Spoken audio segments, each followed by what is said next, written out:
Hola, buenas tardes a todos. Es un gusto poder estar en esta nueva emisión de Candiles en la Niebla. Hoy tenemos una invitada muy especial. Tenemos a Soledad Castresana. Es una poeta argentina, es una viajera increíble. Ha vivido en Colombia, ha vivido en México, ahora está viviendo en Tailandia, en Bangkok.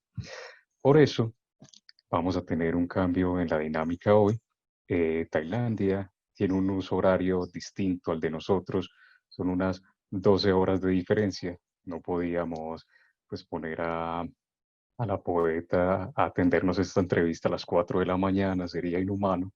Entonces decidimos pregrabar esta entrevista. Entonces lo que van a ver a continuación es el diálogo que hicimos con ella el martes y nada, al final de la charla vamos a estar Luis Arturo y yo conectados acá, vamos a estar recibiendo eh, las preguntas que quieran hacernos. Obviamente, preguntas pues vamos a responder es como lectores de la poeta de Soledad, pues porque no podemos responder por ella.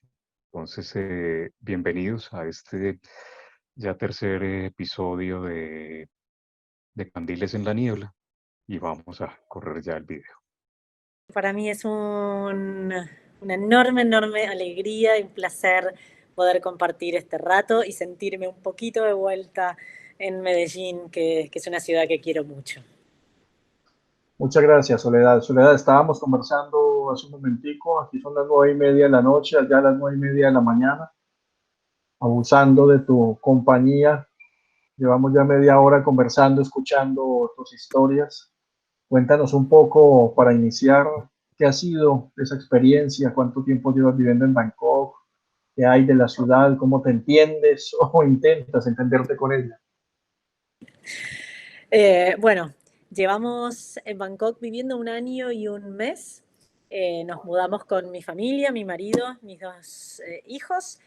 Eh, y acá estamos, sí, sobreviviendo. Bueno, ahora con el plus de la pandemia, eh, que por suerte Tailandia no ha tenido tantos casos, entonces viene como siendo manejado de una forma bastante tranquila. Eh, para nosotros el encierro no ha sido tan fuerte como sí en muchos países de América Latina, como sé que ha sido en Colombia, como todavía sigue siendo, bueno, en Argentina también. Y acá ya están empezando a abrir algunos espacios, así que estamos con la expectativa para ver qué pasa en las próximas semanas. Pero bueno, de todas formas, antes de este momento, también vivir en Tailandia había sido muy difícil. Yo tengo una expresión que a mis amigos de acá les gusta mucho, que es que vivir en Bangkok es como hacer todas las cosas con la mano izquierda, siendo uno diestro. Eso sí quiere decir que uno puede hacer todas las cosas, pero siempre el estándar es la incomodidad. Entonces, toda situación, por más mínima que sea, como ir a comprar leche al mercado de la esquina, siempre va a tener un grado de incomodidad. Y desde ahí partimos. Entonces uno se acostumbra a eso. Piensen que acá tenemos, bueno, es un reino, donde tenemos un rey, hay un primer ministro, entonces ya esa forma de gobierno, por lo menos para mí, es algo que no me resulta habitual. Eh, es una sociedad muy religiosa, entonces el budismo está en todas partes, mezclado con un montón de otras religiones pequeñas locales. Entonces todo eso impregna, ¿no?, el día a día. Y después la enorme, enorme barrera del idioma, que no es solamente, o sea, el tailandés es un idioma completamente diferente en todo sentido al resto de las lenguas occidentales, que es con las que uno está más familiarizado, sino que además tienen una forma de escritura completamente diferente.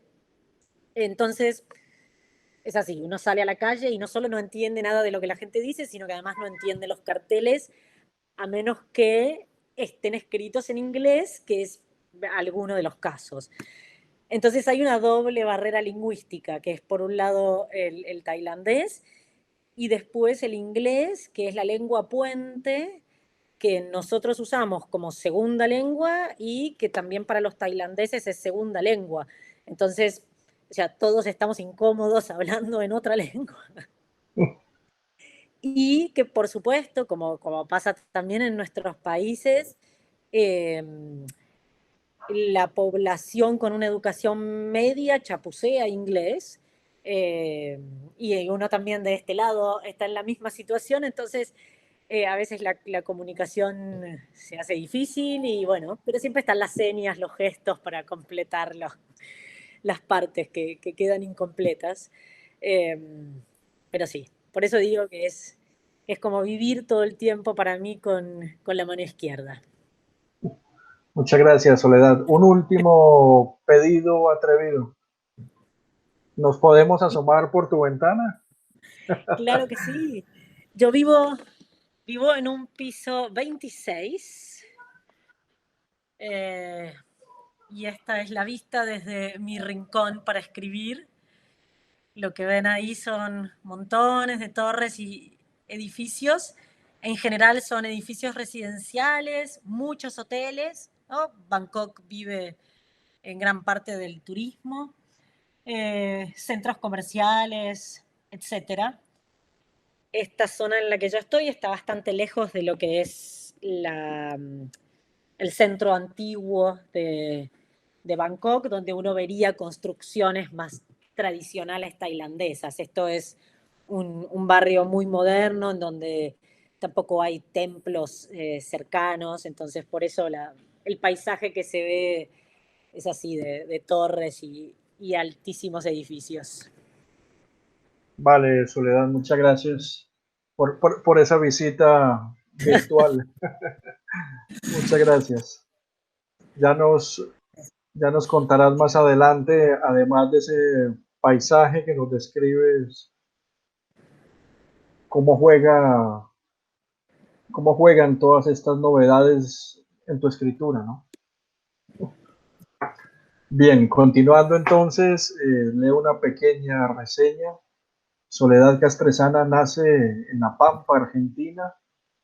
Ha publicado los siguientes libros de poesía: Carneada en 2007, Selección Natural 2011, y ha participado en las siguientes antologías: Poetas Argentinas, 1961-1980, en ediciones del DOC, publicado en 2007, Última Poesía Argentina, ediciones en Danza, Buenos Aires, 2008, Un libro oscuro, Bajo la Luna, Buenos Aires, 2011,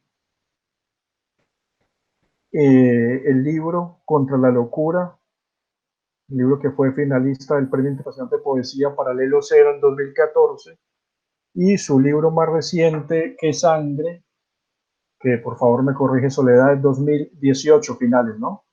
O No, 2019. 2019, ¿Sí es principios de... 19? Sí, Principios de 2019. sí. Ok.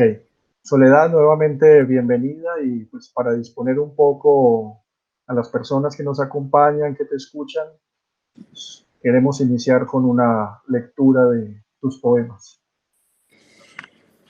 Bueno, muchas gracias. Si les parece bien, esto no lo consultamos antes, pero pensé en avanzar en la lectura en orden cronológico.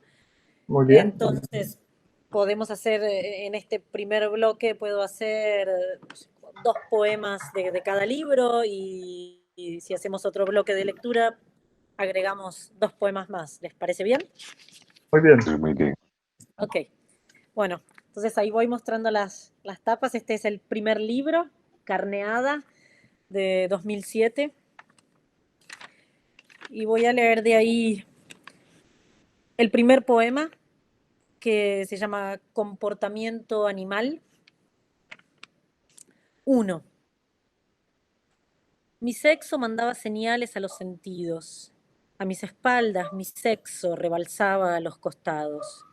Yo frotaba las muñecas entre sí, orgías de peluches. Los caballos copulaban como los perros y los novillos montaban novillos para mirar más lejos. Parece que desde el corral no se ve hacia afuera. Los eucaliptos se restregaban contra los hongos, contra los musgos, las violetas rastreras contra la puerta de la capilla. Las campanas sonaban a sexo a mis ojos. Entrábamos en puntas de pie, para que el Cristo, desnudo en la cruz, no levantara los ojos. 2. Terneros, temblores y gritos, sangre entre las patas, tachos rebosantes, nostalgia seminal. Las venas se volvían más violetas con la noche. En la cena había huevos de ternero. Todos comían con avidez. La potencia animal los animaba. Todos estaban hambrientos. Yo prefería los corderos, orgías de balidos y peluche. 3. Crin dorada cerró el relincho en el pecho erecto, las patas cortas, los vasos salvajes, la polvareda, sobre peones y chicos y moscas. Con la furia del grito trabado en las espumas de la boca, garganta que no sabía frenar, se tragó sus huevos y corrió. Alambrados, pastos puna, osamentas, el galope maldecía los filos y las manos. Mi sexo fosforecía a los 4 vientos. Yo pensaba en crin dorada, soñaba montarlo. Vamos ahora con el segundo libro, Selección Natural.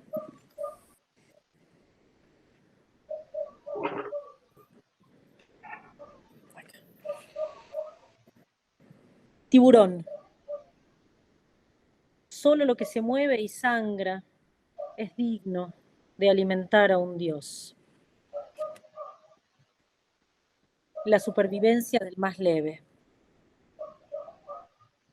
Van a soltar al tigre. Va a saltar.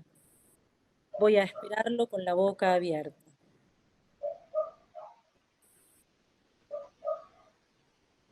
Seguimos con Contra la locura.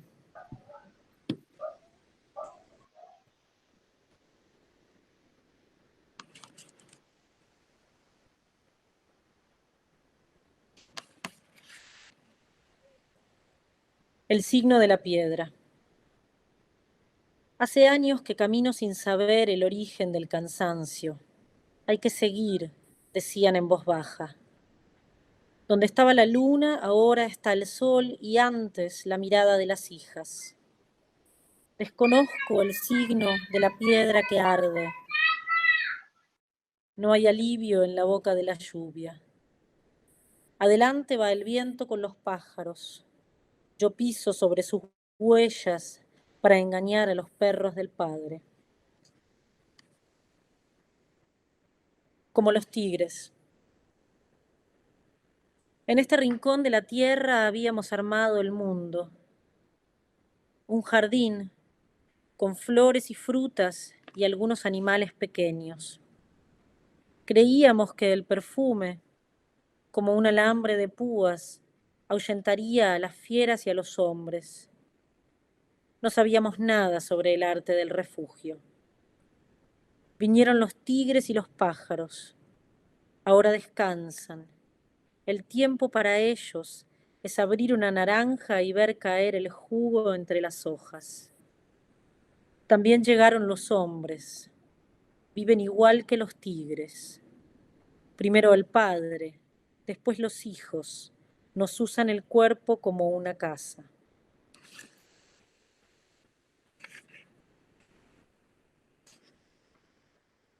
El vértigo. La noche ha construido un equilibrio simple. Cualquier mínimo cambio en el ritmo del aire o de la sangre retumba en el orden de las cosas. Abro los ojos. Cae una piedra.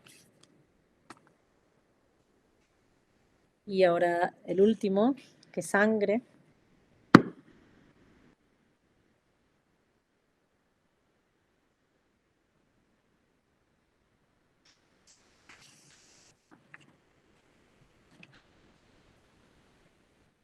La Virgen en el mercado. Adherida a la columna, una lámina en papel satinado de la Virgen, con su raro disfraz de Guadalupe. Quien imprimió esta imagen le agregó un poco de su fe, de su alegría. Los colores se alejan del gris santo, alzan vuelo y se encienden y compiten con las piñatas que cuelgan rabiosas del techo del mercado en Coyoacán. Y porque tal vez la acumulación funciona en ciertos casos, le pusieron un marco de 1.000.000 de rosas rojas y un diluvio universal de purpurina. Pero es curioso observar que nada le ha cambiado en el gesto a la señora.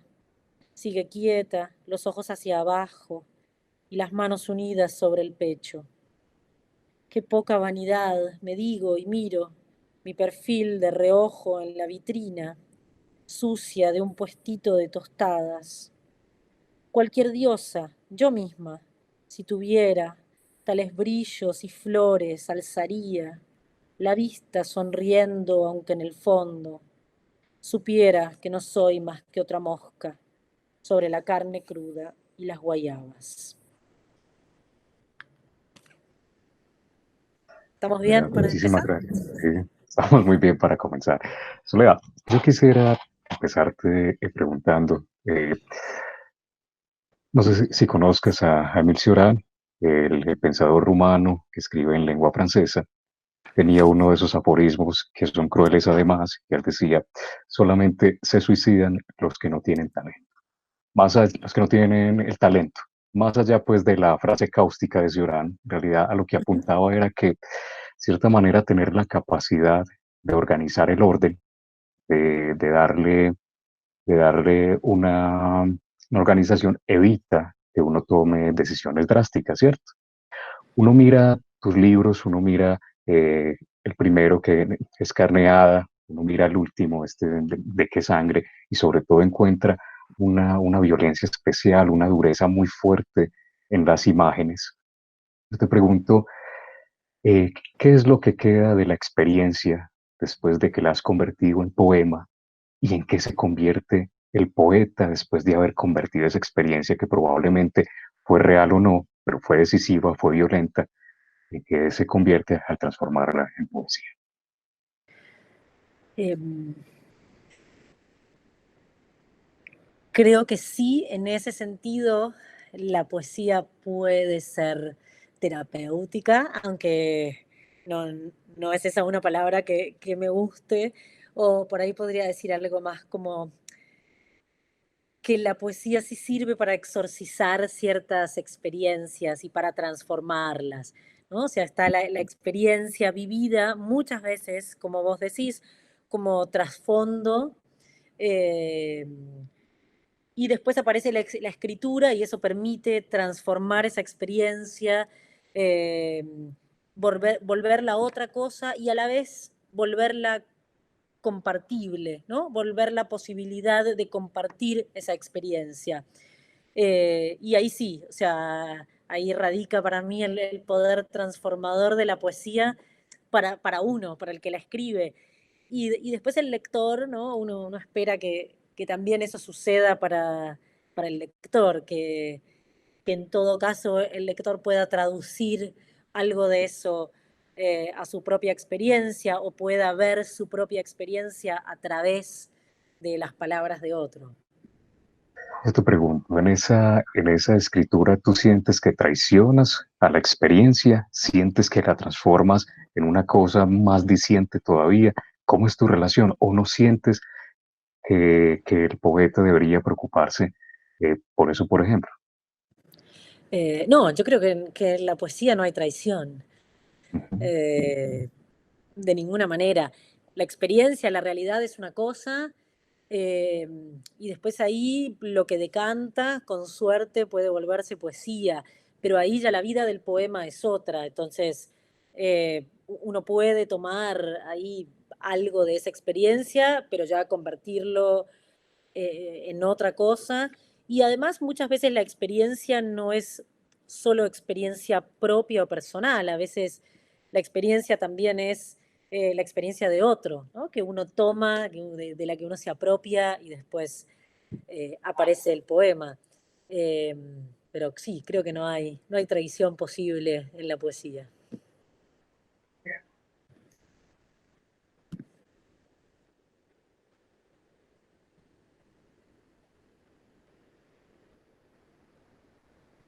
Arturo.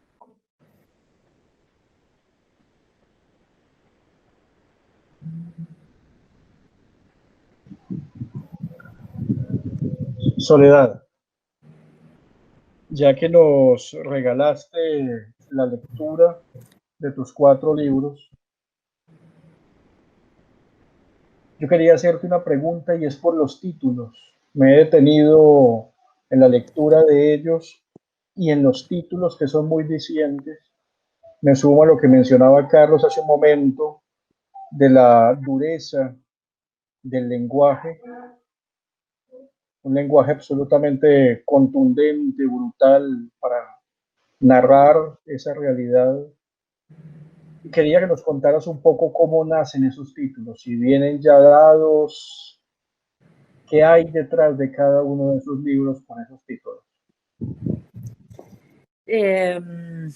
Bueno, gracias. Qué bueno que me preguntes eso porque me gusta hablar de los títulos. Los títulos son importantes para mí eh, y son siempre parte de mi poesía, son siempre parte del proceso y son para mí parte del poema, casi como un verso a veces. Eh, y bueno, y los títulos de los libros sí también son una parte importante del proceso en general. Todos los títulos han surgido después. Eh, no precedieron a los poemas, sino que han aparecido ya cuando estaba escribiendo una serie y empezaba a organizar esa serie. En algún momento después ese título surgía y en general con contundencia, no me dio mucho trabajo después encontrarlo ya dentro del material. No son nunca el título de un poema, son siempre títulos separados, pero que sí se desprenden en algunos casos de algunos poemas. En mi experiencia personal, digamos, a mí el título o la historia del título que más me gusta es la historia del título de mi primer libro, de Carneada, porque para mí fue una lección. Y fue como hacer taller de poesía, para mí fue una lección de escritura. Eh, este libro, mi primer libro, se iba a llamar Comportamiento Animal, que es como el nombre que tiene el primer poema, y estaba con ese título, y antes de editarlo al libro, estaba en una reunión con poetas viejos, viejos en el sentido de poetas experimentados, eh, pero sí poetas mayores que yo. Y entonces me pidieron, como yo era la más joven y la inédita, me pidieron ahí que leyera algunos poemas. Y entonces después me dijeron, bueno, no, seguí, léenos todo el libro. Entonces era un asado ya con vino. Entonces yo ya estaba envalentonada y leí todo el libro delante de estos poetas. Y el que presidía la mesa era Leopoldo Castilla, es un poeta salteño, argentino, que ha estado en el Festival de Medellín hace algunos años también, que es un poeta al que admiro mucho. Y después de que terminé de leer todo el libro, él se acercó a mí y en voz baja me dijo, el título del libro no es ese, el título del libro es Carneada. Dijo, porque vos estás haciendo una carneada con tu vida y con la poesía. Y para mí eso fue fuertísimo y yo ya no recuerdo si en Medellín carneada tiene el mismo sentido que tiene para nosotros en Argentina. Ahí ustedes ya me dirán, pero bueno, para mí fue muy fuerte y me pareció un título demasiado fuerte, pero con los días se impuso y dije, bueno, no puedo ponerle otra cosa y él tiene razón. Entonces, bueno, finalmente fue un regalo de Leopoldo Castilla ese título y para mí fue una lección de poesía también. Entonces, ahí fue que apareció ese nombre y se lo debo a él. Soledad, qué pena te interrumpo, pero vale que amplíes un poco qué es eso de carneada. Yo tuvimos la oportunidad de escucharte hace unos 5 o 6 años en la universidad, compartimos una lectura también con estudiantes. Para nosotros aquí en Antioquia no aplica esa palabra y fuera de eso, pues este programa está abierto a otros países, a otras ciudades y todo, entonces vale la pena como que nos centres un poco porque la historia que hay detrás de la palabra en relación con el libro pues es mucho más rica, ¿no? Claro, sí. Bueno, en Argentina, carnear, ¿no? La palabra viene de carne, claramente, es el proceso por el cual en el campo, porque es un proceso más bien artesanal, digamos, es el momento en que se mata un animal, un cerdo o una vaca, en que se lo mata y se corta y se prepara su carne después para ser consumida.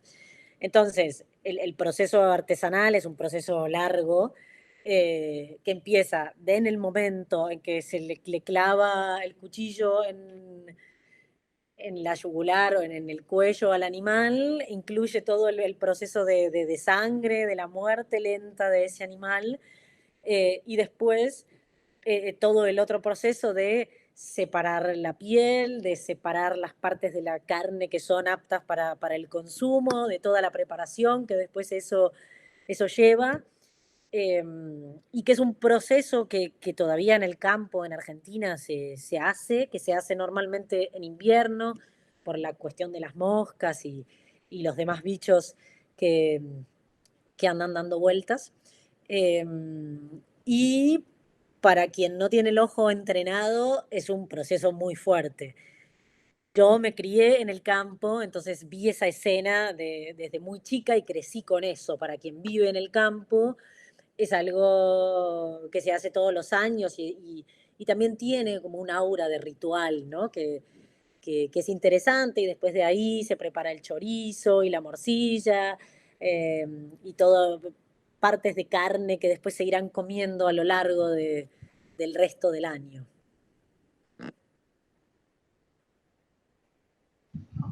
Soledad, yo recordaba esa historia que nos habías contado, como decía ahorita, hace unos 5 o 6 años, y ahora pues tuve la oportunidad de volver sobre tu poesía. En ese momento habías publicado solamente 2 libros, ¿no? Uh Carneada -huh. y Selección Natural.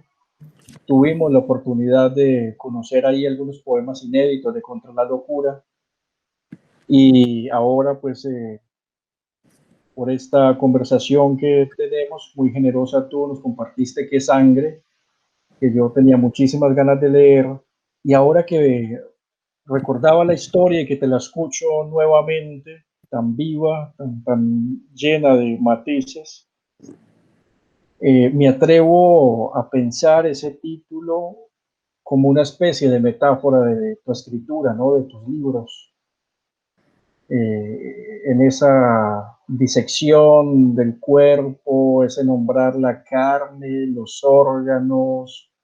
Lo decías muy bien, ¿no? El que esté acostumbrado a ella lo soporta, el que no difícilmente lo tolera, ¿no? Y yo creo que con tu poesía nos pasa a tus lectores eso, que hay unos versos tan contundentes, tan duros, que por momentos uno siente ese rechazo, pero digo rechazo con cariño, ¿no?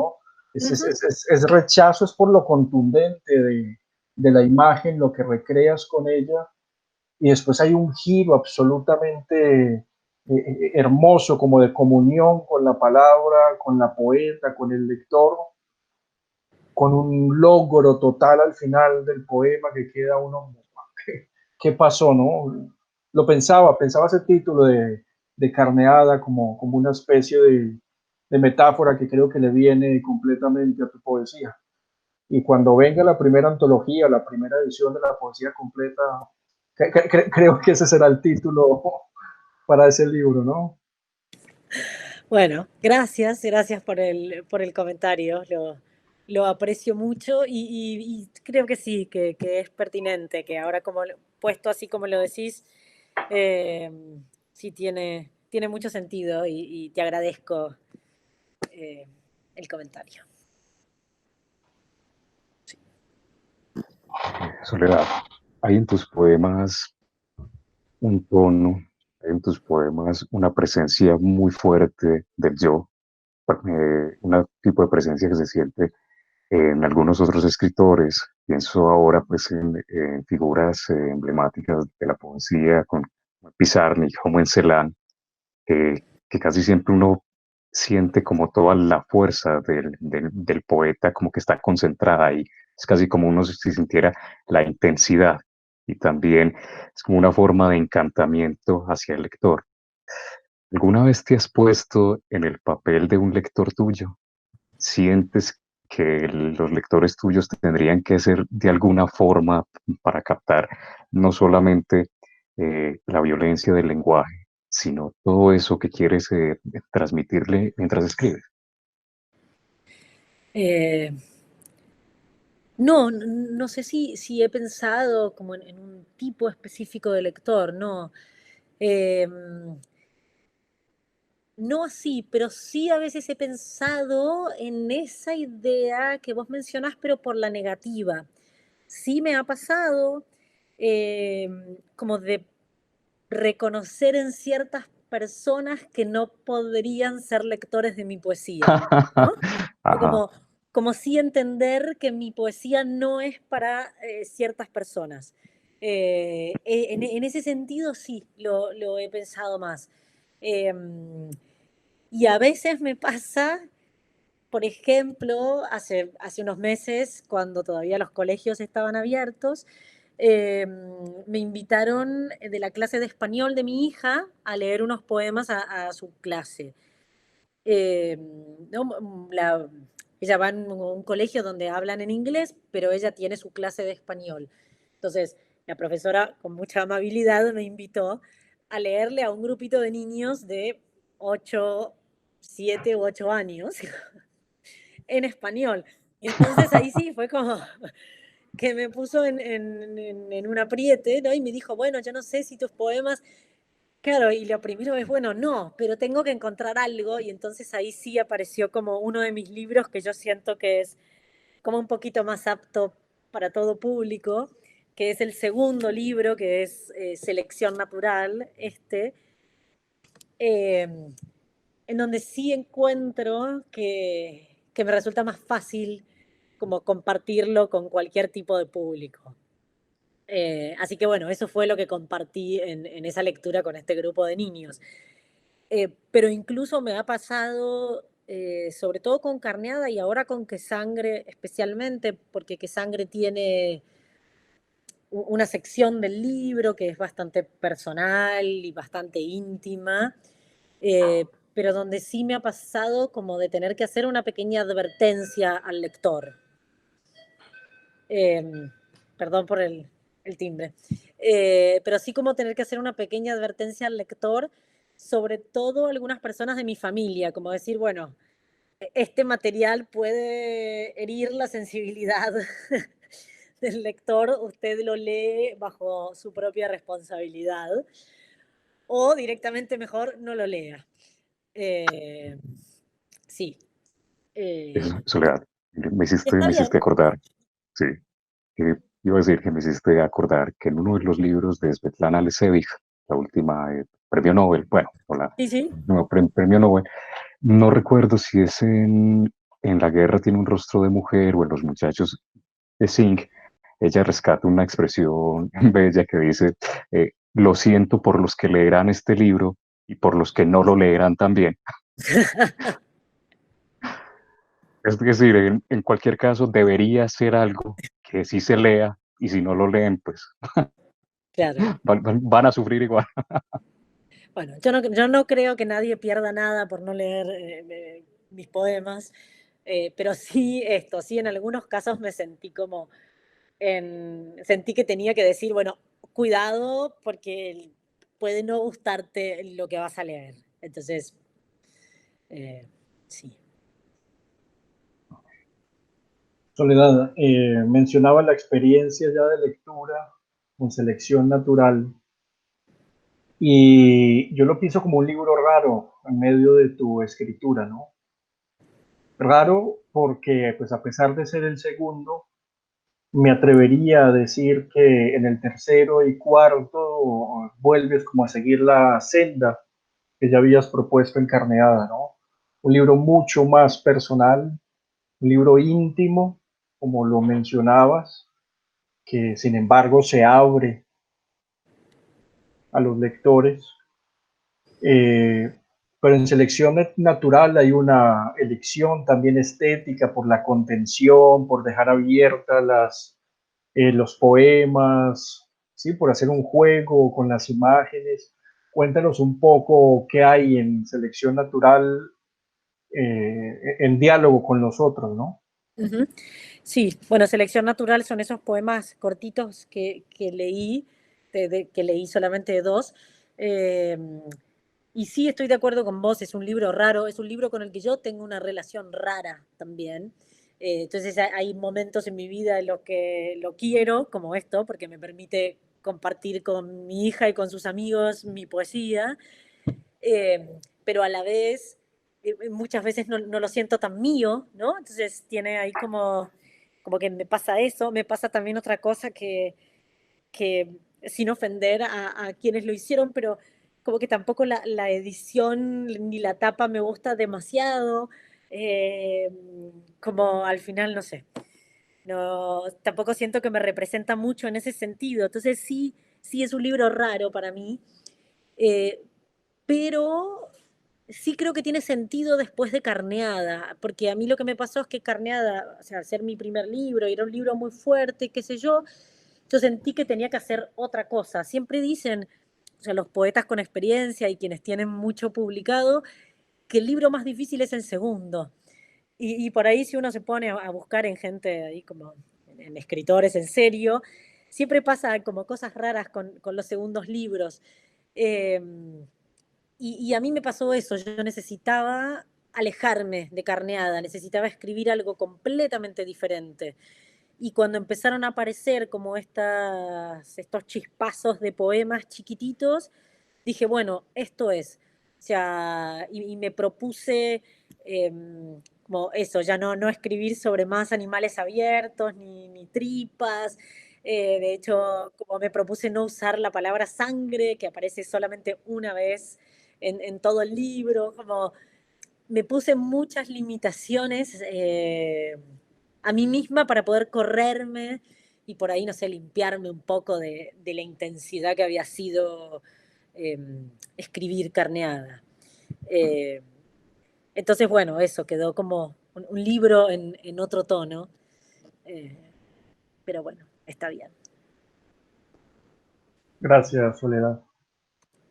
Soledad, hay algo yo, tus otros libros, sobre todo con Carneada, siento que son libros expresionistas, pero que en este segundo libro es un libro, es curioso, porque aunque es muy breve y obviamente como la relación con la poesía japonesa puede establecerse, se sentía que no eran imágenes por imágenes, sino que era un libro que es reflexivo, que es un libro meditativo incluso, que es como si se dieran como pequeñas definiciones sobre las cosas ahí. Preguntaba, ¿la poesía realmente piensa o es una impresión que tiene el lector? ¿Qué pregunta? No lo sé. No, no, no lo sé en general, creo que puedo hablar de mi experiencia. eh, y en mi experiencia es, vamos, en mí es las dos cosas, es emoción mezclada con pensamiento. Digamos, en mí no funcionan esas dos cosas separadas. Eh, y especialmente esto que vos decís en este libro, tiene algo de eso, ¿no? Tiene como una impresión de la imagen, pero a la vez en todos los casos como traté de esa imagen sacar algo más, ¿no? Ujú. Que no fuera solo la descripción de la imagen, sino que sí que si el lector quisiera tirar un poco del hilito, encontrara algo más ahí atrás de esa sola imagen. Y en ese sentido, o sea, sí, es un libro que a pesar de su brevedad y todo, me dio muchísimo trabajo, ¿no? Digo, tuve que trabajar mucho para lograr eso en tan poquito espacio. Pero creo que aparecen, o al menos no sé cómo el lector lo vive, pero en mi experiencia de escritura, tanto la impresión, la emoción que esa imagen provoca va unida a algún tipo de idea más del pensamiento, si se quiere. Soledad, ¿con cuánto te tardaste escribiendo ese libro? En general, con todos mis libros he tardado alrededor de año, año y medio en el primer proceso de escritura y después tal vez un año más en corregir y pulir. eh, y después un año más en conseguir que alguien lo edite. Así que si ves, como sin querer, que cada libro ha sido publicado ya cada 4 años, ¿no? O sea que creo que eso resume más o menos bien el tiempo que me han llevado todos. Algunos me dieron más trabajo que otros, pero en general es eso, sí. Año y medio más o menos, sí. Soledad, ¿nos regalas otra lectura? Bueno, ahora en esta segunda lectura, sí. Bueno, vamos a hacer otra vez un pasaje por todos los libros y ya. Pero voy a empezar otra vez con Carneada y sí voy a leer. Esperemos que nadie se sienta su sensibilidad ofendida, pero bueno, ahí vamos a leer algunos de los poemas que hablan específicamente de este proceso de la carneada. Es la última parte del libro, son 2 poemas. Amanecer. Hay que revolver la sangre en cruz, con una cuchilla, sin parar, mientras esté vivo. El cuero es dura la grasa, es duro atravesar, clavar hondo. ¿Quién que ha sido capado puede soportar sin cagarse ver la propia sangre llenando una olla? El último signo vital se registra en el ano. Mientras tanto, el agua hierve en los tachos. Hay que sacar los coágulos con las manos. Hay que tirarlos contra un árbol para las gallinas, para alimentar la rapacidad de las crías de chimangos. El susurro del filo raspa el cuero hirviendo. El pelo cae, se apelotona con la sangrasa. El hombre que abre despliega su precisión como si midiera su miembro. El filo es la forma de la mano. El corte convierte al cerdo en mariposa. La sierra divide. Movidas por el reflejo, las entrañas crujen como si vivieran. Sobre la carretilla, cataratas de vísceras y caldos. Hay que lavar las tripas, hay que escurrir, borrar los restos. Las gallinas enfrentan la saliva de los perros, no distinguen lo fresco de lo digerido. Mientras tanto, la cabeza hierve en los tachos, sin ojos. El aire congela el olfato, el frío limpia. El cerebro de un cerdo cabe en la mano de un niño de 8 años.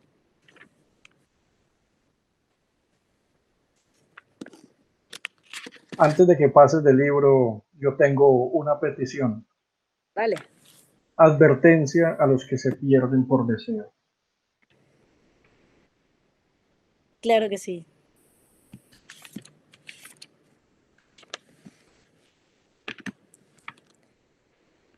Advertencia a los que se pierden por deseo. Para no llorar, Capitán prefirió que le arrancaran el ojo. Moscas verdes le copulaban la cuenca. Yo sí lloraba. Papá se acercó con la navaja. El ojo era chiquito en su mano de héroe. El perro no se movió. Sostuvo la mirada del filo. Mordió el aullido. Nunca dejó que le taparan el hueco.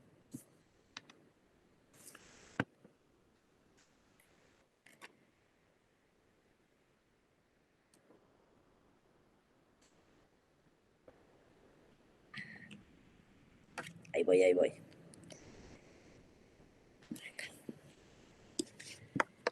Voy a leer solo uno ahora de selección natural. La supervivencia del más leve. Una hormiga carga una espina. En la punta, una mariposa descansa.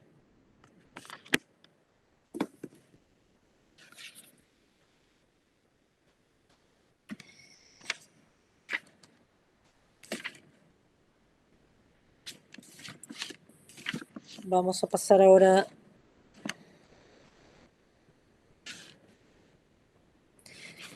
a Contra la locura. Nuestra casa. Ella tiene miedo de que ese señor triste, con los brazos estirados, clavado en la pared, se le caiga en la cabeza mientras duerme. Esta nunca fue nuestra casa, le digo.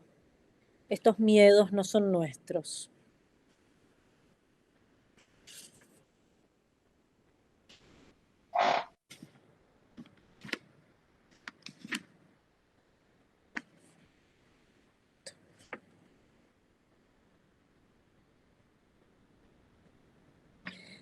El lugar de la siesta. Habíamos aprendido que era suficiente entregar el cuerpo al sueño, pero no es posible dormir en esta casa. El ojo del pájaro y del tigre se clava en el hueco de la luz. Engañado por el brillo, el pájaro ataca su reflejo en la ventana. El tigre espera. Y las plantas ahogan sus flores en la sombra sin perfume. Estamos solas. Lo que alguna vez cuidamos nos rechaza. Y ahora pasamos a Qué sangre. Me gusta leer Qué sangre porque este libro se editó en Argentina, lo presenté y a las 2 semanas me mudé. Eso quiere decir que no lo he leído mucho en público, entonces me gusta leerlo, compartirlo.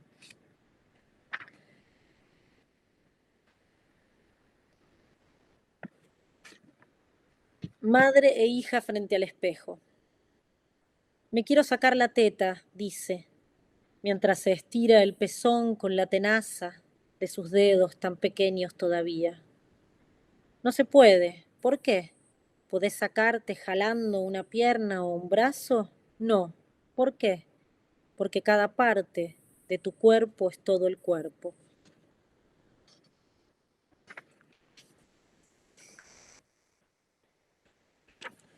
Tabú.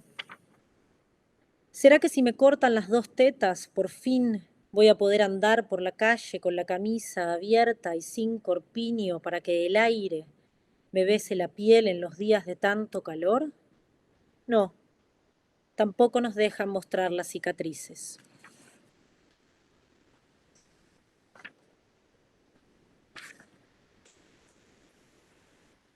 Cesárea. Yo olía mi carne quemarse y juraba sentir cómo se abrían las capas de grasa y de piel bajo el peso ínfimo del bisturí. Decidieron, sin dudar, cambiar el plan sobre la marcha. Me durmieron. Que no podían trabajar tranquilos con una sensibilidad como la mía. ¿Hasta ahí? Gracias, Soledad. Gracias. Soledad, volviendo nuevamente sobre estos poemas, sobre estos 4 libros en su conjunto, y pensándote un poco, recordando las conversaciones que hemos tenido a lo largo de estos años, vinieron a mí unos versos de José Manuel Arango, que me permito, te los leo para ligarlos a una pregunta que me ha rondado en el día. El poema, el fragmento del poema de José Manuel Arango dice: día a día debiste hacer tu jornada de lento viajero para llegar a este minuto en que la radical extrañeza de todo te hiere. Y me quedó sonando mucho esa cosa de la radical extrañeza frente a tu poesía, ¿sí? Una poesía tan vital, una poesía absolutamente ligada a la experiencia, es decir, a la experiencia personal, ¿sí? Y pensaba en esa radical extrañeza de todo entre la escritura y el periplo de los últimos años por ciudades y países. Y cómo eso se traslada a tu escritura, ¿no? Cómo es esa radical extrañeza de todo que quieres poner en tus poemas. Bueno, primero qué lindo ese fragmento. Tengo un vago recuerdo de eso, como de haberlo leído en algún lado, pero es hermoso, qué potente, porque además, digo, pone eso como que para llegar a eso hay que haber vivido mucho, ¿no? Y es lindo. Y eh, mientras hablabas y mencionabas esto de la radical extrañeza, eh, pensaba también en Pizarnik, que Carlos Andrés la trajo en un momento, la trajo a colación y la mencionaba, eh, y pensaba, o lo conecté con ese poema de ella, que también es un poema muy, muy breve, que dice, la rebelión consiste en mirar una rosa hasta pulverizarse los ojos. Eh, y, y pensaba como también en esta idea que si no recuerdo mal es una idea de los formalistas rusos, ¿no? De la ostranenie, que es esta de la extrañeza de las cosas, de que la poesía eh, consiste en mirar cada cosa como si fuera la primera vez que la vemos, en volver todo extraño a nuestros ojos. Y, y sí, y cuando uno se muda tanto como yo me he mudado en los últimos 9 años, claro, todo se vuelve extraño, no terminas de acostumbrarte a nada nunca. Incluso después de vivir varios años afuera, volví a vivir a Argentina y fue tan extraño volver a Buenos Aires como si hubiera ido a cualquier otro lugar que yo no considerara mi casa. O sea, me costó mucho también reencontrarme en esa vuelta, reencontrarme con la ciudad. Entonces sí, uno se queda con esa sensación de extrañeza constante. Y para mí, más allá de en la vida, en la escritura es un ejercicio, ¿no? Es ese intento de tratar de ver todo como si fuera la primera vez, como, como si uno fuera siempre principiante. Mm. Como si no fuera un recién llegado, ¿cierto? Soledad, cuando uno mira tus 4 libros de poesía, uno siente que empiezas tu primer libro mirando hacia afuera, mirando hacia el dolor de los animales. Sin embargo, a medida que va avanzando tu obra, vas llegando a un nosotras, el libro de la locura, después vas llegando a una subjetividad fuerte, vas ya llegando al dolor propio, o al menos al dolor de quien habla ahí. Es como si el dolor estuviera afuera, pero el dolor también estuviera dentro, como si el dolor fuera el dato básico de la existencia. ¿Es así? ¿O al lado de ese dolor también conviven otros sentimientos? Bueno, primero que lindo, me gusta esa observación, ese viaje que haces. Creo que tiene sentido.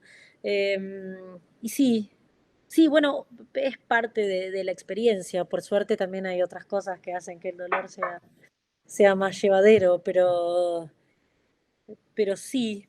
Y hay algo por ahí, sí, de la experiencia del dolor físico que evidentemente aparece, ¿no? Pero porque también me interesa mucho el cuerpo como presencia física, y hablar de eso, y hablar de esa parte. Yo creo que algo en mi búsqueda personal, como por fuera de la escritura, pero que evidentemente se refleja, que tiene que ver como con correr la mirada por ahí occidental que tenemos de esta división entre alma y cuerpo, ¿no? Que por lo menos yo, que he sido criada eh, como católica, que es una mirada por ahí occidental, pero que también creo que abreva en una mirada católica de la separación entre cuerpo y alma. Y en mi búsqueda personal he estado siempre tratando de correrme de ahí, como de desactivar ese chip que siento que me fue insertado para poder traer una mirada más abarcadora, ¿no? Y poder sentir de, bueno, no, yo no soy un alma encerrada en un cuerpo, sino que soy esto, o sea, esto que se ve que es este cuerpo que hace todas esas cosas, ¿no? Y donde la presencia física y el cuerpo físico eh, es lo que hay. Entonces, creo que también por ahí el dolor es como la experiencia extrema del cuerpo físico y tal vez ha sido eso, porque es eso que me llama tanto la atención, ¿no? Que, que es ahí por ahí la experiencia intangible y tangible del dolor, lo que, lo que me llama la atención y en donde yo siento que se ve más clara esa comunión de el ser humano como un todo, ¿no? No como una separación. Entonces uno no puede desprenderse tan fácil del dolor físico, es algo que está. Entonces creo que por eso es esa presencia ahí.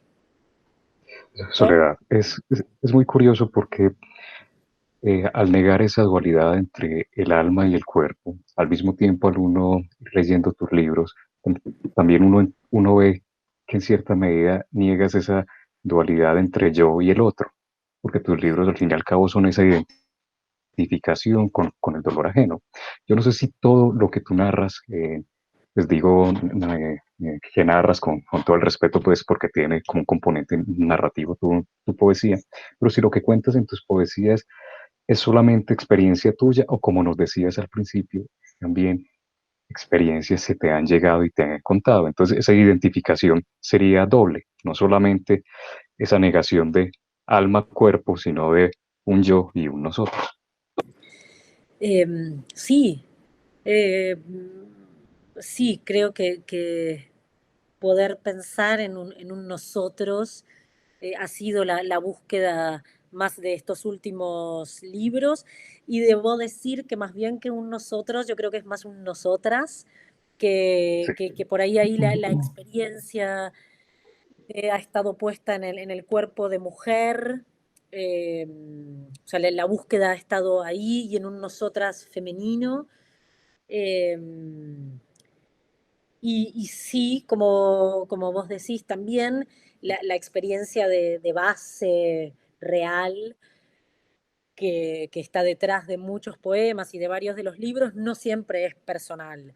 Eh, Digo, personal de mi propia, ¿no? Tal vez es personal, pero de otras personas también, ¿no? Y a veces hasta mezclas, ¿no? Que es también lo que me permite eh, meter ese yo que habla en un nosotras, ¿no? Como más una experiencia colectiva que tal vez yo he puesto en un yo, pero que en un yo primera persona que habla singular, pero que junta experiencias colectivas o algo así. Sí. Gracias, Soledad. Soledad, yo quería pasar, después de lo que nos estás contando, de ese nosotras, que también lo tengo muy presente en ese recorrido, quería preguntarte ya por cuestiones formales, en cuanto a la escritura de los poemas, ¿no? ¿Cómo llega el poema? ¿Cómo se dice el poema? ¿Cómo es la elección para decir el poema? Y lo pregunto es por los diferentes registros que hay, ¿no? Carlos hablaba de ese componente narrativo, hablaba de ese yo en primera persona, hablaba de nosotras y todo lo que acompaña a ese yo y a ese nosotras, pero también pensaba en los poemas en prosa, pensaba en los poemas de selección natural, tan cortos, en la contención, ¿sí? En los poemas en verso libre.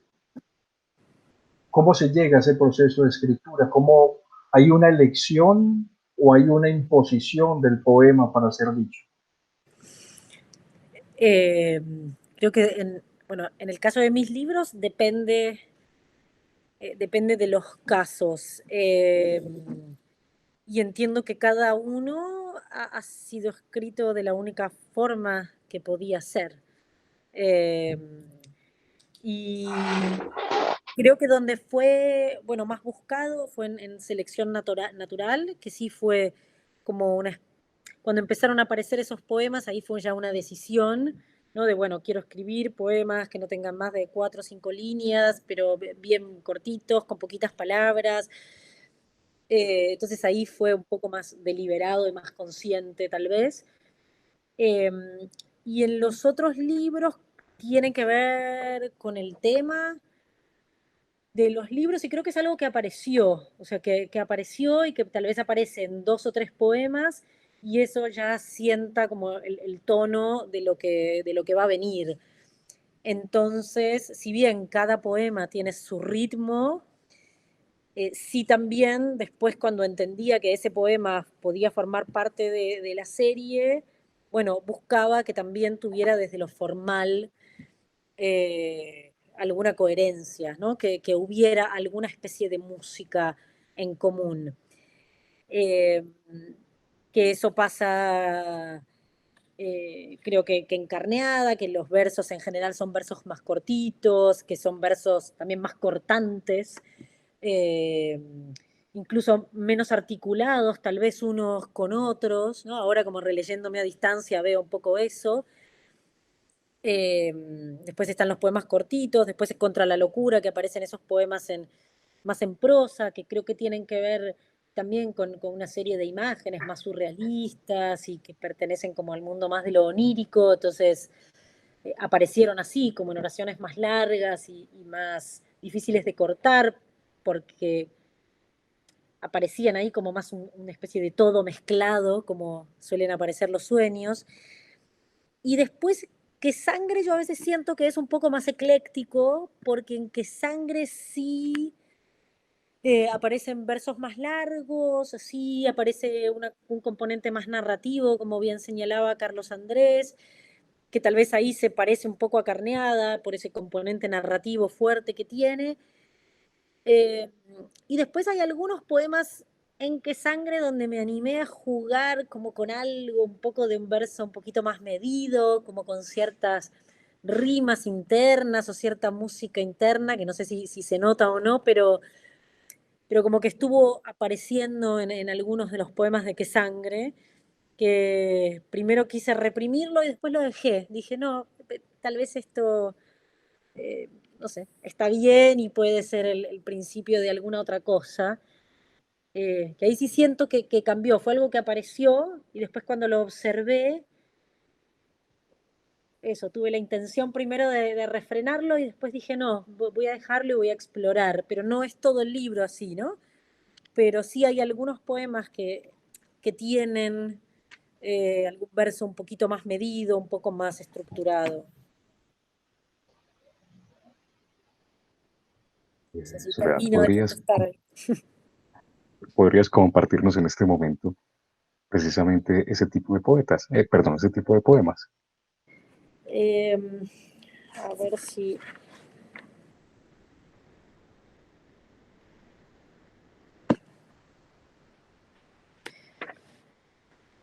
Sí, esos bueno, son algunos de los poemas que están en la segunda parte del libro, que son poemas bastante narrativos.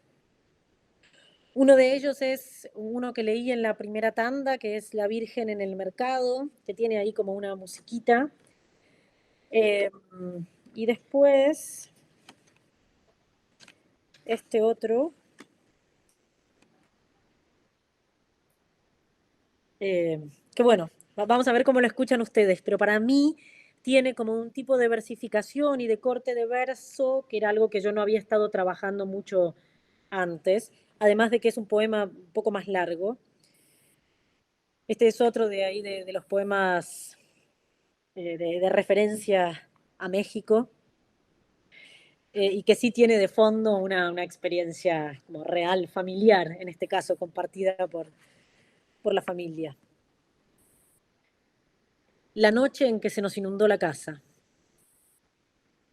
Decorando la casa que yo no quería que fuera nuestra casa, pinchamos con el taladro un tubo de agua. El chorro nos golpeó con la fuerza de una yegua. Era de noche, sábado, y afuera también llovía. Hasta que encontramos la llave se inundaron los cuartos, los placares, el pasillo. Hacía frío, empezábamos a hundirnos, la pintura de los muros se rajaba, se curvaban las tablas en el piso. Enseguida el marido empuñó la escoba, era una especie de caballero con su lanza. ¿Quién sabe cuáles monstruos despiadados enfrentaba en el cuerpo de esas aguas? También estaba la hija, seria, empapada. Iba de un lado al otro llevando lápices y hojas y muñecas hasta arriba de las camas. Parecía un gigante tratando de salvar el mundo. Yo me hubiera dejado ahogar ahí mismo. Habrían quedado 3 libros, unas pocas fotos y un montón de notas sueltas, suficiente para alimentar el mito de la poeta joven que se fue justo antes de empezar a escribir sobre sus muertos.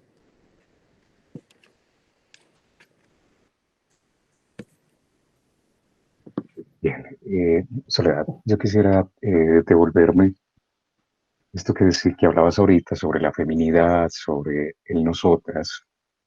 Eh, hay un debate contemporáneo abierto en el que algunos sostienen que la poesía es una sola, independiente de si la que escribe es una mujer, de que el que escribe es un hombre, pero hay otras teorías fuertes igualmente, teorías que se apoyan, por ejemplo, desde la sociología, desde otras disciplinas que dicen que el hecho de ser hombre o mujer establece una diferencia clara al relacionarse con la poesía, incluso al leer poesía. Tú, en ese debate, ¿cómo comprenderías el papel de la mujer? ¿Hay una forma específica femenina de hacer poesía?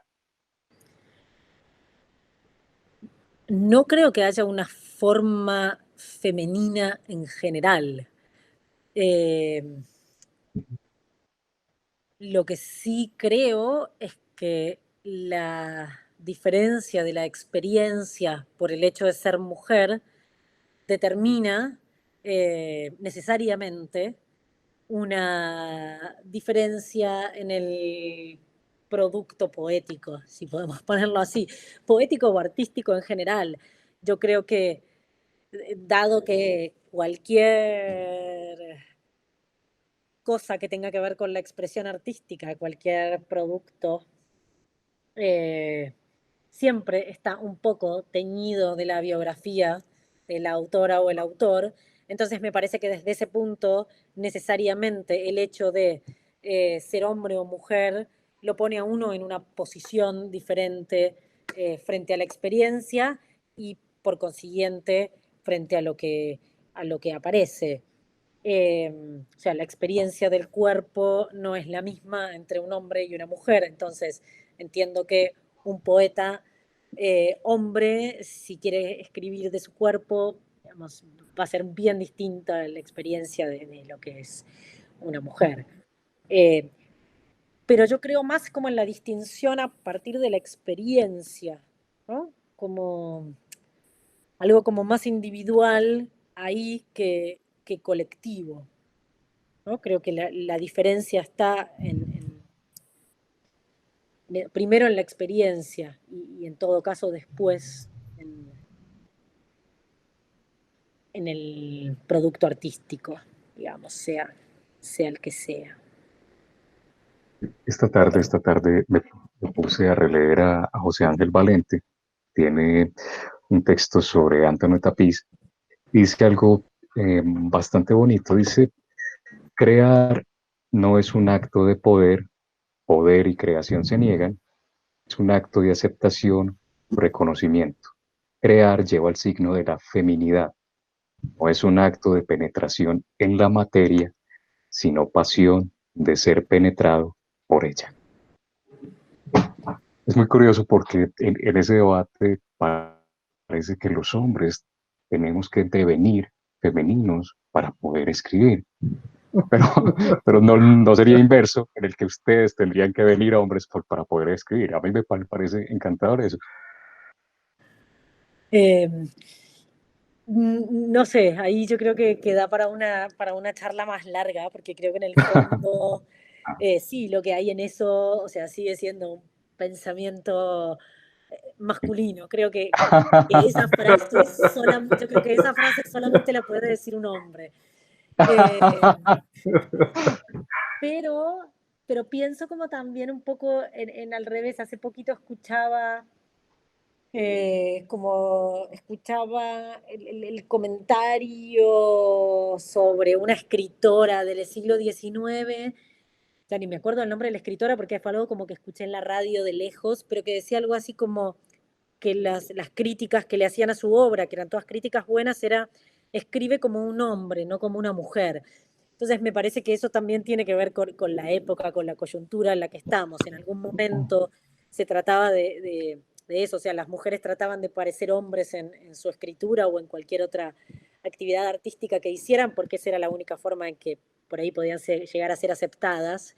Eh, y ahora, en todo caso, con esa frase, si hay algo con lo que sí estoy de acuerdo, es con esta idea de la aceptación y el reconocimiento. Entonces, creo que eso es lo honesto del hecho artístico, ¿no? O sea, yo solo puedo crear desde mí, y para poder crear desde mí tengo que primero reconocerme y aceptarme. Y en todo caso, de ahí saldrá el producto. Entonces, si yo me reconozco mujer, eh, todo lo que haga va a ser desde mi ser mujer, así como otra persona se reconocerá, no sé, en algún otro espacio de todo el espectro posible de reconocimiento sexogenérico. Entonces, desde ahí me parece que es lo interesante de entender cada creación como individual, ¿no? Y sí que lo que no me gusta es esto de entender como eh, la poesía femenina como un todo, digamos. A mí me parece que sí, que no funciona. O sea, la poesía es la poesía y en todo caso tenemos después productos individuales de hombres, mujeres o personas que se identifican en el medio de esos dos extremos, ¿no? Algo así. Soledad, nuevamente cambiando un poco porque hay muchísimo por conversar y no queremos abusar tampoco. En tus libros aparece constantemente como motivo la religión y ligada a esa religión también a las experiencias recientes de tu vida en Bogotá, en el DF, en México. Bueno, siempre están ahí como presentes. Y ya es un año largo viviendo en Tailandia. ¿Sí? Tu poesía está plagada de dioses, de diosas, de crucifijos, del temor, ¿sí? ¿Qué hay ahora en relación con Tailandia y sus dioses, con el budismo? Has estado estudiando un poco de yoga, metida con la tradición, con la religión. ¿Cómo eso puede llegar o cómo está permeando tu escritura en este momento? Ahorita detrás de cámaras te preguntaba por poemas inéditos y demás. Nos contabas que poemas poco y más bien un poco inclinada a la narrativa. Sí, sí, bueno, para que es como una pregunta larga, empecemos Sí. ahí. Pero empecemos por lo más fácil. Lo más fácil es esto. Sí, en el tiempo que llevo viviendo acá, he escrito muy poca poesía. O sea, no he escrito mucho porque no he tenido tanto tiempo, he escrito poca poesía, estuve más dedicada a la narrativa, que este es un proyecto narrativo mío que empezó justamente en Bogotá. Para mí Bogotá fue la ciudad que me permitió empezar a escribir narrativa, fue como, yo siento que fue la ciudad que me dio permiso para empezar a escribir narrativa. En realidad lo que tuve en Bogotá fue tiempo. Entonces ahí empecé y creo que también el cambio de ciudad y todo hizo que yo pudiera tomar como otro tipo de aire y otro tipo de respiración. Y es un proyecto que empecé, que son unos cuentos que empecé a escribir en Bogotá, continué mucho, mucho en Medellín, después interrumpí un poco en México, porque en México apareció este libro de poemas que sangre, entonces dejé ahí un poquito ese proyecto narrativo, retomé en Argentina y bueno, y ahora en mi estadía acá estuve volviendo sobre eso, que ojalá algún día pueda ser un libro de cuentos, pero bueno, como sigo y sigo ahí trabajando en eso.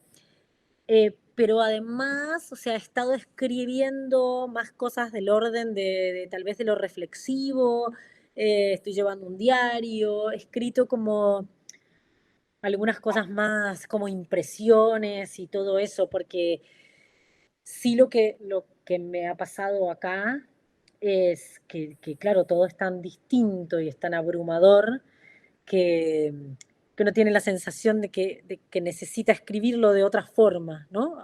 Es como, eh, sí, como que también aparecen los textos que han aparecido en relación con la experiencia de acá, también tienen otra forma. Y además, acá, como mencionaba al principio, aparece toda una cuestión de dos idiomas que, además del español, de dos idiomas más que intervienen en mi vida cotidiana, o sea, que es el thai con la gente local y que es el inglés con la gente con la que interactúo habitualmente, que son extranjeros como yo. Entonces, el inglés es la lengua franca. Entonces, también estas otras dos lenguas me atraviesan y me interpelan mucho en textos que he escrito. Eh,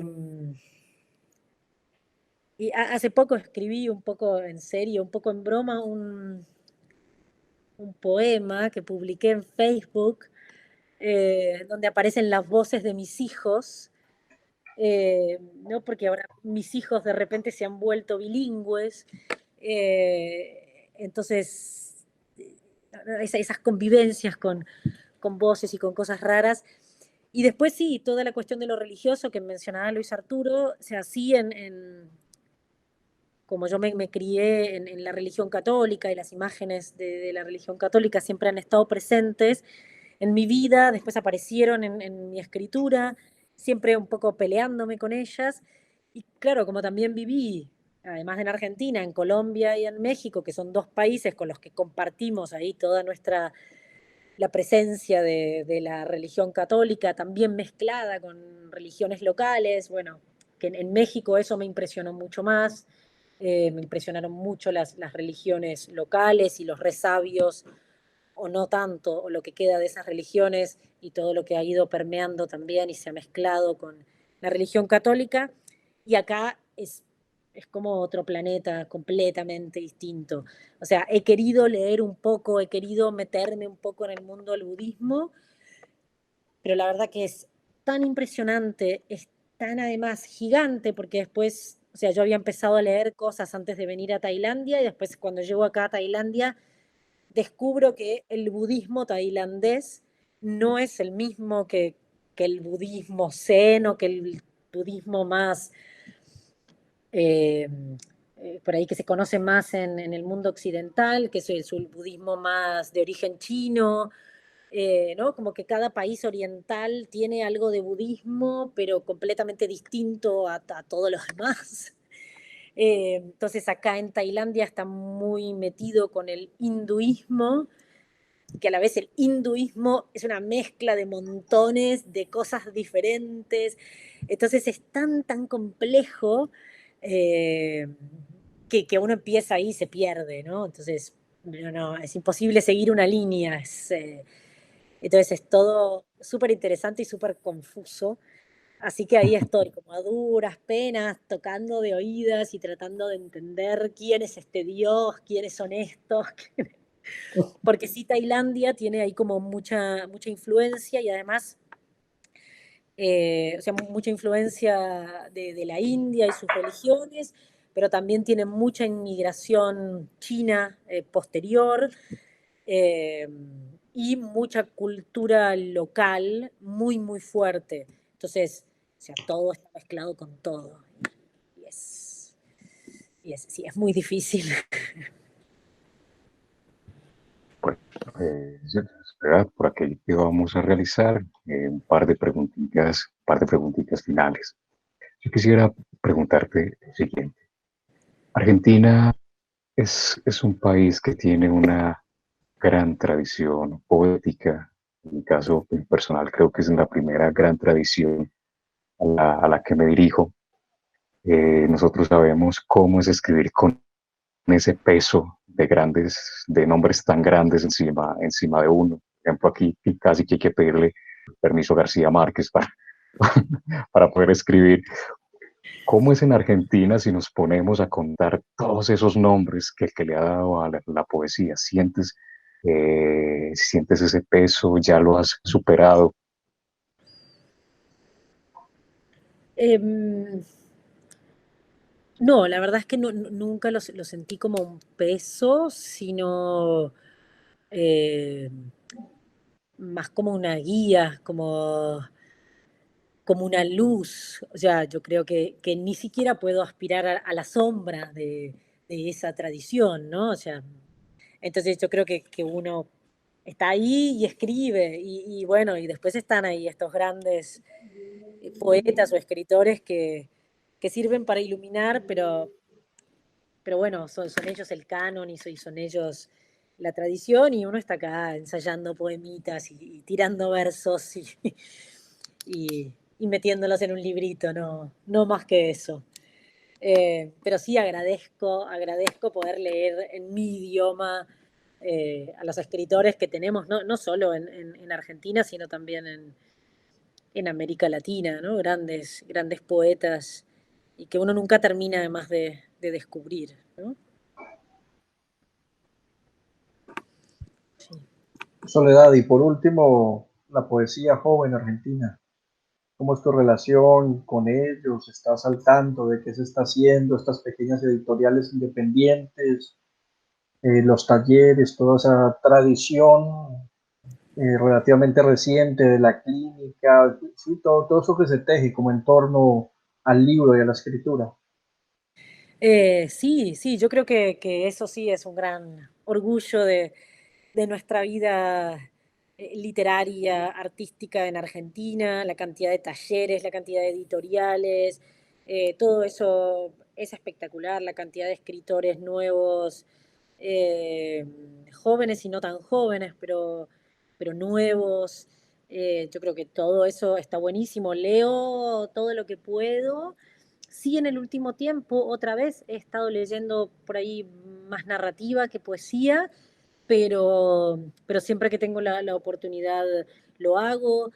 Este último libro mío está editado por Caleta Olivia, que es una editorial de estas pequeñas independientes, pero que es enorme, que está marcando como el paso de ahí de nuevas voces y grandes voces, que está apostando en una situación económica por demás adversa siempre, pero que está apostando por nuevas voces y por descubrir nuevas formas de decir, que está buenísimo.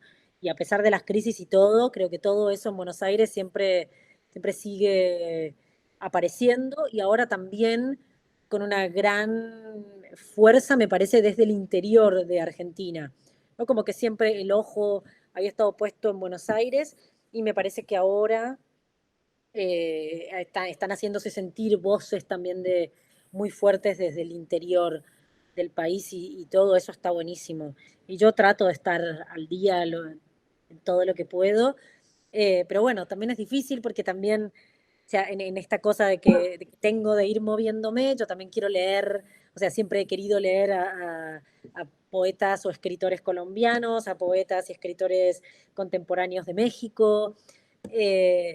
Entonces, digo, siempre estar ahí como corriendo para tratar de tener una probadita al menos de cada lugar. Acá con los tailandeses es complicado, eh, pero he podido acceder en traducciones al inglés, a un poco también de poesía de por acá, eh, y un poco de narrativa. Y, y bueno, ahí estamos, siempre tratando de no perder el hilo de lo que pasa en Argentina, pero tratando también de estar en donde estoy, ¿no? Como aprovechar el espacio en el que estoy físicamente.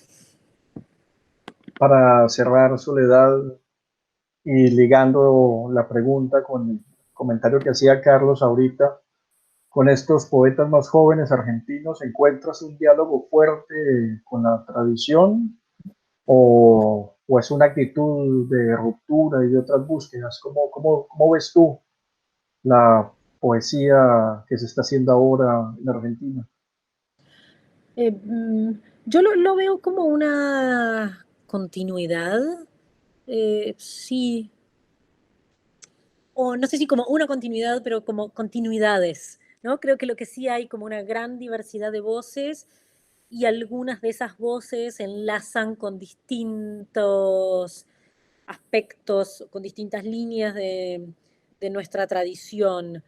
Eh, Creo que por lo menos en el círculo de gente que yo conozco, que yo leo y que yo admiro, siempre está como ley la lectura, ¿no? Entonces siempre está el leer, leer a nuestros mayores en sentido generacional, a nuestros mayores como a nuestros grandes autores, y también está siempre, siempre presente la idea de leer a nuestros contemporáneos. Eh, o por lo menos a mí, esos son los que a mí me interesan, ¿no? Siempre sale alguno que dice, bueno, yo no leo a mis contemporáneos o no leo no sé, a los grandes escritores, bla, bla, bla. En general, esos son los escritores que no me interesan, entonces tampoco podría hablar mucho de eso. Pero sí me interesa más aquellos que sí retoman algo, que continúan en algunas líneas, pero con voces también personales, ¿no? Y distintivas. Eh, ¿Con qué, con qué nombres te quedarías? Ay, ¿O qué terrible. Eso nombres, o qué nombres nos regalas?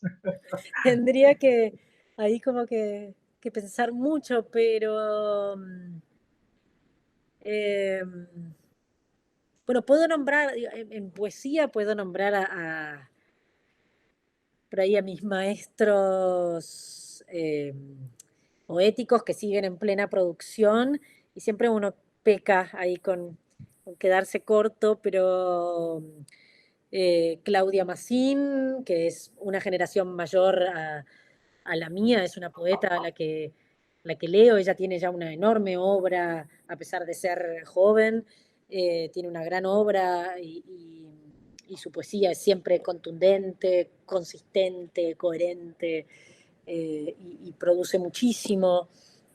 En su generación hay muchas otras poetas también interesantes, como Paula Jiménez España también, como Mercedes Araujo,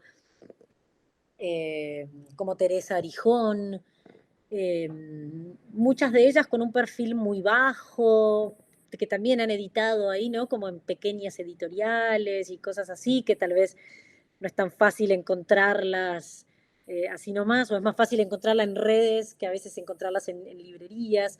Después, bueno, Leopoldo Castilla es ya, mi poeta también de cabecera, salteño. eh, y, y entre mis contemporáneos, bueno, Victoria Skolnik, que es una gran amiga y cuya poesía me gusta mucho, y el año pasado editó su primera novela, que me parece de una belleza espectacular. Eh, es una novela muy hermosa, también editada por una editorial pequeña. La novela se llama Cuando el peligro es pequeño, somos felices. algo así es el título, es una novela hermosa. Y ella viene de la poesía. Después está mi amigo Marcelo Carnero, que también viene de la poesía, pero ha escrito 2 últimas novelas que tienen una cosa posapocalíptica, de ciencia ficción, eh, de distopías y súper interesante. ¿Qué más? Elena Aníbali es otra poeta a la que trato de no perderme cada vez que me aparece algo nuevo de ella. Eh, y después, ahora hay una narradora que ha escrito 2 libros de poemas también, súper interesantes, y que su narrativa es también muy, muy fuerte, muy poderosa y muy rara, que es Fernanda García Lao. Eh, bueno, como verán, estoy nombrando, sí, mayormente mujeres, porque han sido mis lecturas de los últimos años. Eh, Así, más mujeres. Eh, ¿Qué más? Bueno, Betina González es una narradora también súper interesante, que tiene unas novelas lindísimas y un último libro de cuentos espectacular. Eh, sí, hay mucha gente escribiendo, hay montones de cosas muy interesantes. Muchas gracias, Soledad, por ese regalo. Aquí tomamos atenta nota de sus nombres. Bueno, qué bueno. Soledad, para no abusar más de ti y del público que nos acompaña, cerramos con una lectura de poemas. Ah, bueno. ¿No? Nos habías mencionado un poema por ahí medio inédito. ¿Sí? Bueno, podemos hacer 2 poemas y entonces hago uno y uno, o hacemos este solo inédito. ¿Qué dicen? Uno y Uno y uno. uno. Uno Muy y bien. uno, ok. Bueno, entonces, eh, a ver.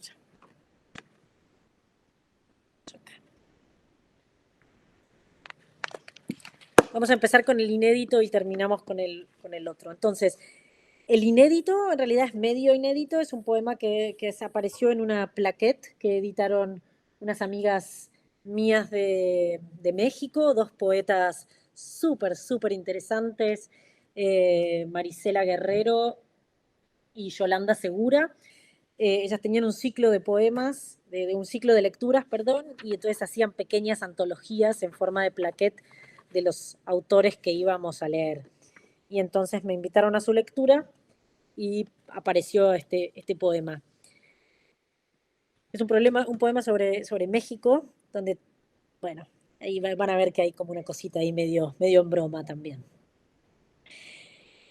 El poema se llama GNR en CDMX,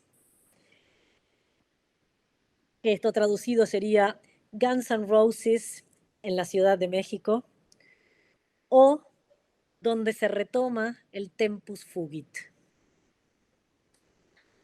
Ay, tal vez no fui, querido Axel, porque no quería verte así, gordo y sentado, rey vencido, habiendo perdonado a tu enemigo. O fue tal vez porque no quise que me vieras a mí, así, también, casada, madre, adaptadita, ama de casa, aburguesada. ¿A dónde fueron a parar, querido Axel? La bandana roja y negra que ceñía mi muñeca, las remeras, los pósters, los collares de cadena. Los aros los conservo, guardados.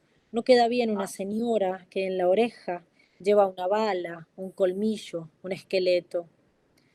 Hoy, heme aquí, a 50 en Insurgentes, escuchando por la radio, emocionada, la crónica de anoche, del concierto. Parece que llovía, yo dormía. Greta va a la escuela a la mañana. Ay, Axel, debería haberte visto entonces, cuando tocaron en Baires, cuando todas éramos jóvenes y bellas en la gloria, en la década más rara de la historia. Vivía en La Pampa todavía y me negaron el dinero, el permiso. ¿Por qué a mí? no es justo, no me entienden, pataleaba, lloraba como ahora. El tiempo huye, Axel, de nosotros. Ya no podemos mezclar armas con rosas, ni vino con cerveza u otras cosas. Este es un poema dedicado a mis amigas de la adolescencia. Y es un poema que apareció en México cuando me perdí el concierto de Guns N' Roses.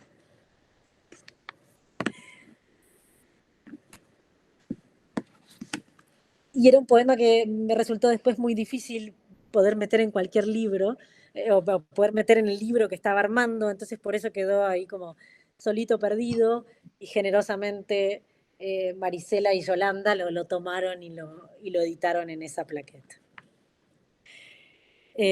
Bueno, y entonces este es el último, es un poema de Qué Sangre, que se llama De cuando visité por primera vez el Templo Mayor. El Templo Mayor es un museo que está en la Ciudad de México. En el campo, el silencio de noche es como un golpe de martillo en las orejas. Por eso, cuando era chica, yo quería un dios o una diosa que me ayudara a dormir. No me servía un hombre que elegía a otros hombres para enviarlos por el mundo a contar sus hazañas, ni una virgen que limpiaba con lágrimas las heridas del hijo que aceptaba el misterio y subía a los cielos, esclava y sin manchas.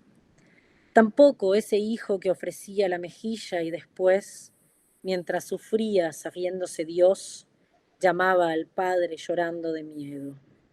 No. Me hubiera encantado tener una diosa de torso desnudo, con falda de serpientes, con rodilleras hechas de cráneos de los tontos y los pies bien metidos en el fuego, que mostrara las piernas abiertas, las garras y tuviera un serrucho por lengua, que viniera no a salvarme, sino a enseñarme a matar a la madre, que luchara con el hermano deforme y perdiera la cabeza entre las piedras. Ahora no necesito nada para mí. Aprendí a dormir sola. Pero para mi hija, yo quisiera una diosa que sangre. Gracias. Bien.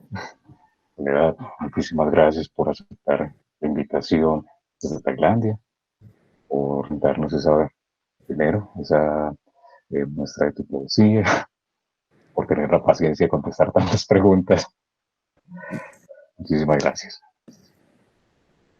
Bueno, no, gracias a ustedes. Para mí es un placer. No me pasa de tener lecturas seguido en Tailandia, así que para mí es un placer poder compartir mi poesía con ustedes, y en especial con ustedes y desde Medellín, que es una ciudad que quiero mucho y a la que recuerdo con mucho cariño siempre.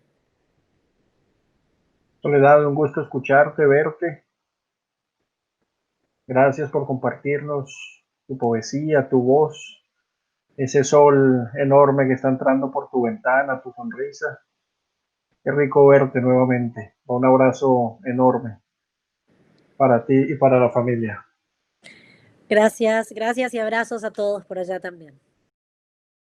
Les cuento que nos llegaron unas 3 preguntas. Quisiera también recordarles que este fue un diálogo diferido, que por la diferencia horaria, como saben, Soledad vive en Tailandia, son más o menos unas 12 horas de diferencia, entonces era difícil que la pudiéramos pues tener en este horario con nosotros. Entonces hay 2 preguntas que son específicamente para Soledad, entonces esas se las vamos a remitir a ella. Y hay una pregunta la hace Anderson Suárez Vidal, en la que nos pregunta también a Luis Arturo y a mí. Entonces voy a tratar de responderla muy rápidamente y ya con eso finalizamos pues la transmisión de hoy. Bien, John Anderson pregunta, es una pregunta larga, una pregunta no solo para la poeta argentina, aprovechando que hay 2 poetas colombianos que moderan, Luis y Carlos. Esta pregunta también va para ellos. Al parecer, la poesía, los poemas y los poetas se alimentan o surgen como un tópico ineludible, la muerte, la violencia, la guerra, algo que se puede resumir en el sufrimiento humano. Nos pide que pensemos en un mundo idílico, un paraíso, donde no hay desapariciones, ni violaciones, ni guerra, ni muerte, ni la opresión de un sexo sobre otro o de una raza sobre otra, y no hubieran lágrimas de dolor ni ninguna clase de sufrir o de padecer en un mundo así.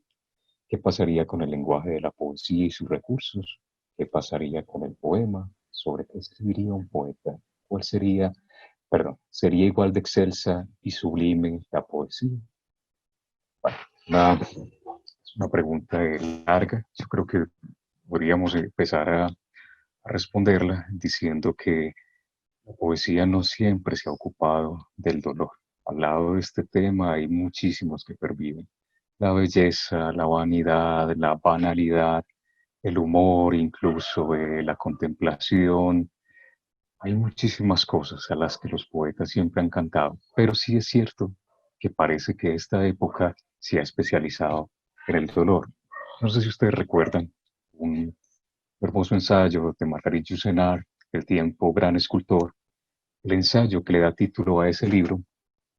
En ella, en el libro, Yourcenar sostiene que nuestros padres, nuestros abuelos restauraban las esculturas antiguas porque les tenían amor, ¿cierto?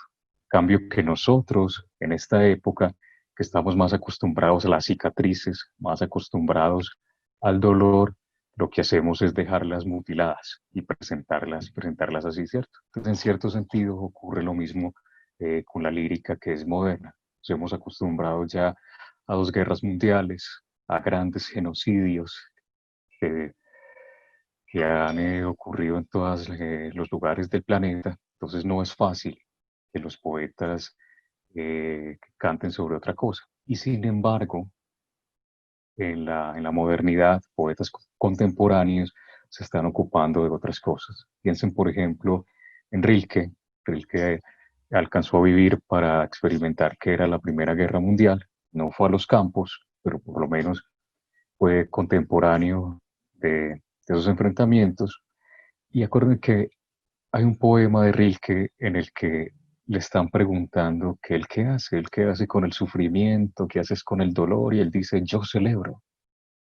Pues la celebración es también otra manera de estar en el mundo. Y recuerden, por ejemplo, a este gran lector o intérprete de Rilke, que es Zagajewski, ese poema que al principio uno cree está ironizando cuando dice trata de celebrar un mundo mutilado. En realidad lo que está haciendo Zagajewski es dar casi un imperativo, es casi una manera de estar en el mundo, tratar de celebrarlo todavía, de no negarlo, de no caer en el nihilismo, porque él es un convencido de que en la Tierra todavía quedan muchas cosas pues que mirar y contemplar. Entonces, redondeando y volviendo al final de la pregunta, si viviéramos en una tierra idílica, si viviéramos en esa tierra donde no hay dolor ni ninguna de esas cosas, quedaría todavía la admiración, quedaría todavía la celebración de lo que existe. Entonces, espero más o menos así haber respondido esa pregunta. De nuevo, les agradezco que hayan seguido. Les adelanto que dentro de 8 días vamos a estar con el poeta peruano Nilton Santiago, y entonces los esperamos por acá. Muchísimas gracias y una feliz tarde.